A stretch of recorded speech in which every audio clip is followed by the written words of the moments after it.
Hello, welcome back to my YouTube channel, and this is Jovenal Narcisse.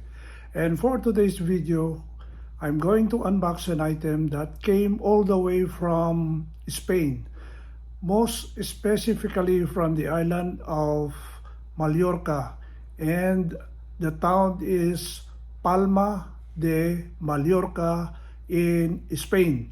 These items came from the JWJ brand. In the third week of August of this year, I was able to read a post from JWJ brand on Instagram, and I saw a picture of two men, and the caption says that they are Jose Luis Vives and Jose Pepin Vives, and they are the owners of this brand, JWJ brand. All they had to do is just join their initials, and they came with a brand which is JWJ brand, which is a mix of their JV and JV initials. And in their post, they said that they're going to close the brand after 10 years of being operational. I think the brand was established in 2013 and effective immediately as soon as they're going to sell all their products, they're going to close the brand for good. That's the reason why they have this close-out sale for their products, and they offered 50% off from selected items in their website. So immediately I was able to look for the items, and some of my friends from Instagram were also ordered some items, most especially the jackets from this brand, taking advantage of the 50% discount. And after 20 days from La Palma, Mallorca in Spain, I have the items sent to my Johnny Air Cargo Plus address in Los Angeles, California. And since the time I ordered up to the time that it arrived in Manila, the Johnny Air Cargo pickup point, it took 20 days for the item to travel, despite the fact that I also added a shipping charge, which is 50 euros, and that is from Mallorca to Los Angeles. And then from LA, another 9 days, and all in all, it amounted to 20 days total before it arrived here in the Philippines. And I paid shipping fee and tax with a total of 1,500 pesos. The total amount of these two items is almost 14,000 pesos. It is converted already from euros to pesos, because 1 euro is equivalent to 62 pesos and 10 centavos. 50 euros included was the cost of the shipping from Spain to the United States.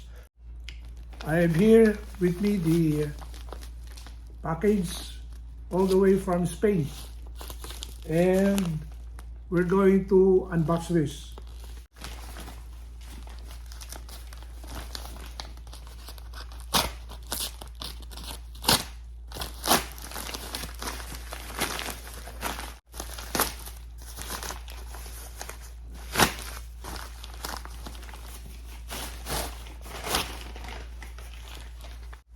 I have two pieces.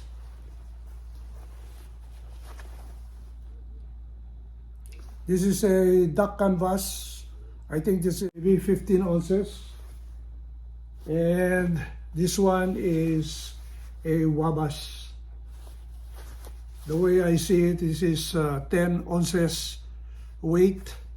So we're going to conduct a product review on this Wabash jacket first. So this is their logo, JWJ. This is a triple pleat jacket with nice copper buttons. You have 1, 2, 3, 4, 5, 6 buttons at the front. You have 2 pockets at the lower end, right and left. The pockets are riveted. They're very nice, very riveted. And you have the triple pleats, 1, 2, and 3. 1, 2, and 3. We're going to open it.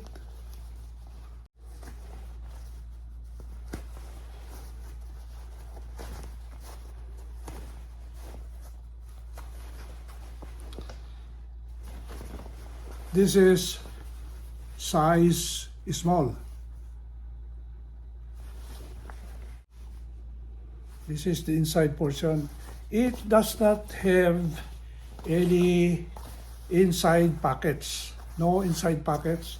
However, at the back, you have the usual belt buckle,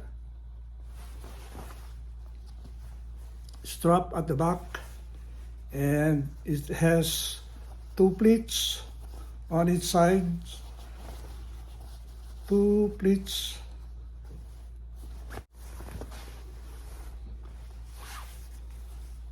And you have a button at the hem of the sleeves.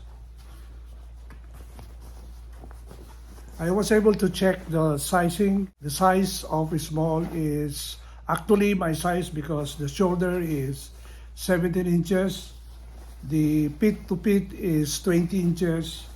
And the opening at the lower hem is also 20 inches. And we're going to fit this later on, and we will see how this jacket is fitted to me. By the way, the length from the collar all the way to the hem is, I think, 24 or 25. I'm not sure, but we'll see how it will fit to my body.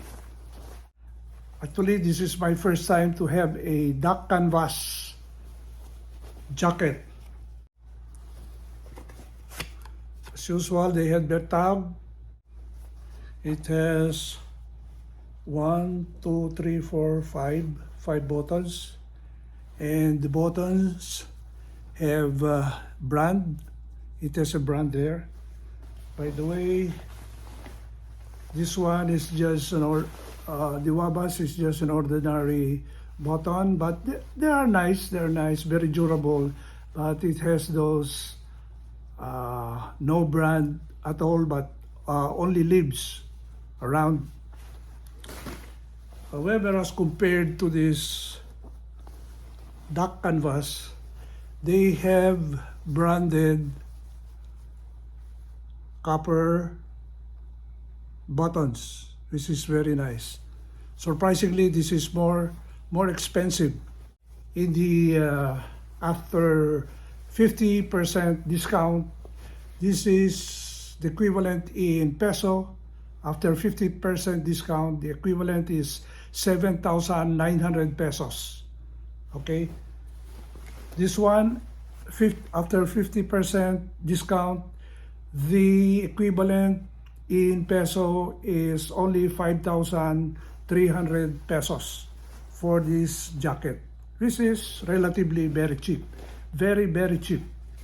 I added 50 euros, which is equivalent to 3,000 pesos as the shipping. which is okay. So we're going to open this.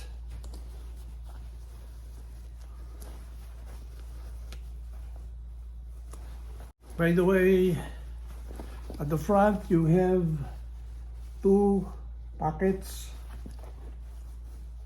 which are not aligned. They are not aligned. The left one is higher than the right one. So we will see it in the fitting. And what is nice is the pockets have rivets.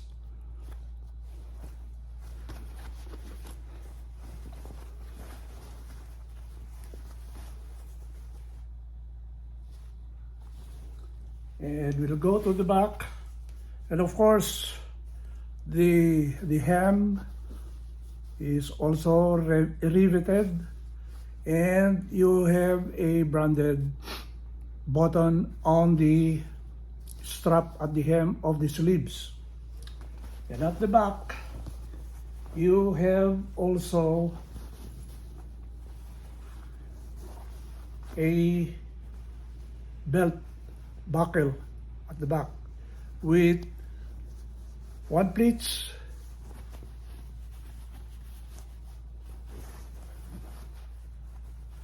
another pleats,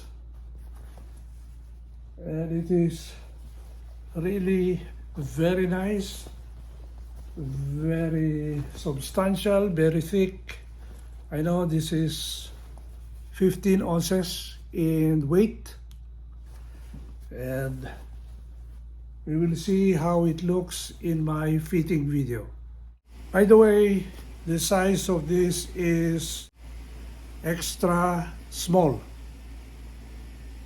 but just the same, the measurement is the shoulder is 17 inches, the pit to pit is 20 inches, and the hem at the bottom is also 20 inches, and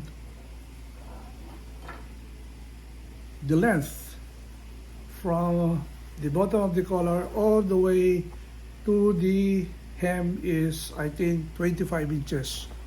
And we will see during the fitting. It is a very nice collar. So very simple, but the jacket is very, very nice.